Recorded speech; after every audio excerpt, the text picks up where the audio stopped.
welcome, Okay, Russell. so there's two possibilities. Either God manifests in reality or it doesn't. Now, if it doesn't manifest in reality, my contention is that this God is indistinguishable from a God that doesn't exist, because we only are able to actually examine things that manifest in reality. So, you can think that there's a God out there that doesn't manifest in reality, and you have no rational justification for it. And what you believe in is indistinguishable to you and every other thinking being on this planet from the God that doesn't exist. Therefore, it's a big old fat time waster, and I will not waste time discussing it. Which means in order for us to have a discussion, you better be talking about a God that manifests in reality.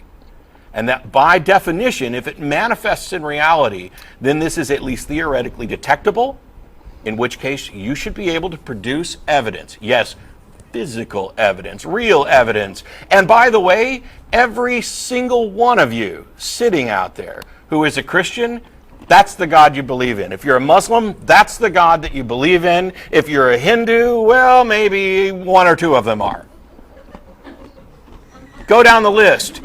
Everybody who has posited the existence of a God and formed a religion, with a couple of minor exceptions of philosophical deism and some kind of different versions of Buddhism, but by and large, when we're talking about the world's major religions, especially the Abrahamic traditions, right down to Mormons, they're positing the existence of a God who manifests in reality, and they sing songs about it, how often he manifests in reality.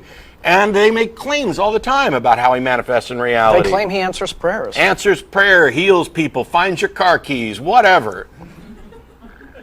If that's the God you're talking about, won me this Grammy. Please come and talk. Because that's the only God that matters. If you want to call in and talk about, well, my God is logically possible, I don't care.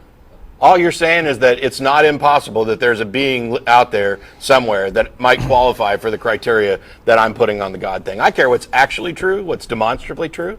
So if the only conversation worth having is about a God that manifests in reality, if it manifests in reality, it's at least theoretically detectable. And by the way, all of you who believe in it, who claim to have had these experiences, are claiming to be God detectors. How hard is that to get through your skull? Ooh, I felt the Holy Spirit coming through me, and I know that God healed my aunt of cancer. Well, congratulations. You've made a testable claim. Have an Oreo, my son. Thank you. You've made a testable claim, and another thing, that's worth talking about. There's not a single Christian who got up this morning, put on nice clothes, and went to sit in church who believes in a God that is just a possibility or an idea. Every single church-going Christian in this country, and I would say around the world, believes in a God who does real stuff. Yep. And who is going to do a real thing. When they really die, they think they've got a real soul inside that's going to get plucked out like a pomegranate seed and shipped off to some wonderful place called heaven, where I guess it's free cable and pizza and yeah. And they think these are real things that are going to happen. When this lunatic Harold Camping was doing his old, it's all going to end recently, he got the people who sent him money and spent hundreds of thousands of dollars. And then the world didn't end that day. They were really, genuinely bewildered that didn't happen. They thought an actual physical event was going to occur. The end of the world, the rapture, them going up and waving goodbye to all his sinners. We're talking real things. That's what Christians actually believe. So theoretical gods, logical gods, possible gods. I love philosophy. I'm just chilling back with an Oreo. I like Oreos. Nothing gay about that. No. I like philosophy. I like having philosophical discussions. We've had debates about free will. That Oreo's totally 69ing, look.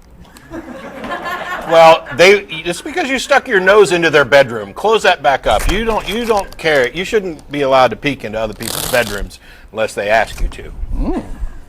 But I love philosophical discussions. I have a passion for the transcendental argument for the existence of God.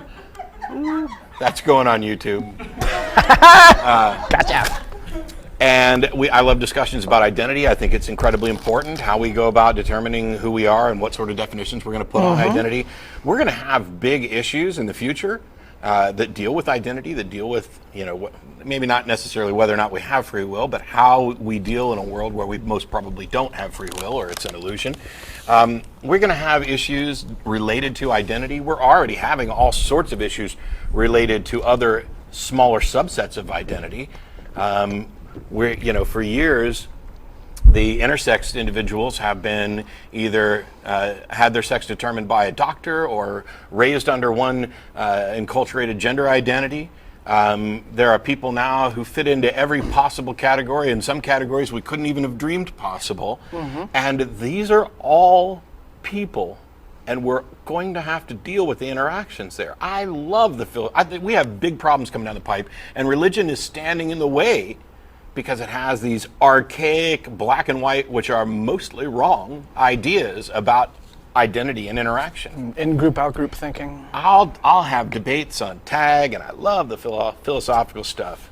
But not a one of you became a Christian because of the transcendental argument for the existence of God.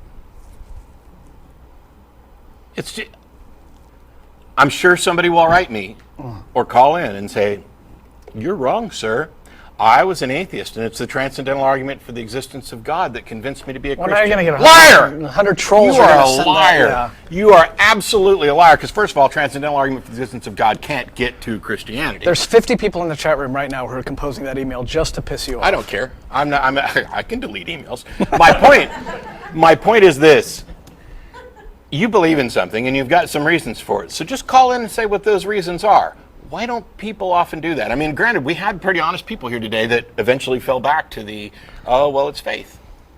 Well, yeah. but that's them being honest. I know. Yeah, I'm happy. That's the moment of honesty when, after all the scientific pretense that they begin their calls with. Yeah. When your blanket of illusory reasons is pulled away, when the last little thread of that is gone, and you say, oh, it's faith, well, you've admitted defeat. You've admitted that you don't have a reasoned position, that you cannot defend it. And so don't you dare, after getting to faith, come back with tag or Plantinga's modologic ontological argument or any of those other philosophical obfuscations that don't prove what you think they prove, are fallacious and aren't the reason that you believe. At least be honest about what you believe, and we'll have an honest discussion in return. And if you get to faith and say that, hey, that's okay with you, I'll say it's not okay with me, and then we can go on our merry way.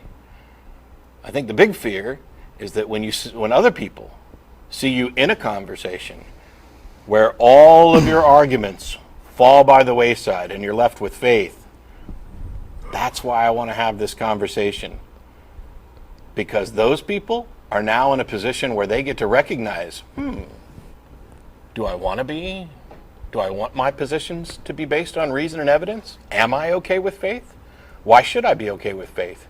If faith can simultaneously justify my belief that Jesus turns into a cracker, or that Jesus walked on water, or my faith that I'll get virgins in heaven when I die if I'm a martyr, or any number of things. You can justify anything with faith. So what good is it? And isn't it actually bad? Don't you care about an actual pathway to truth? I know you do, because you keep calling in to give reasoned arguments. And then when they fail, you go back to faith. Just give it up.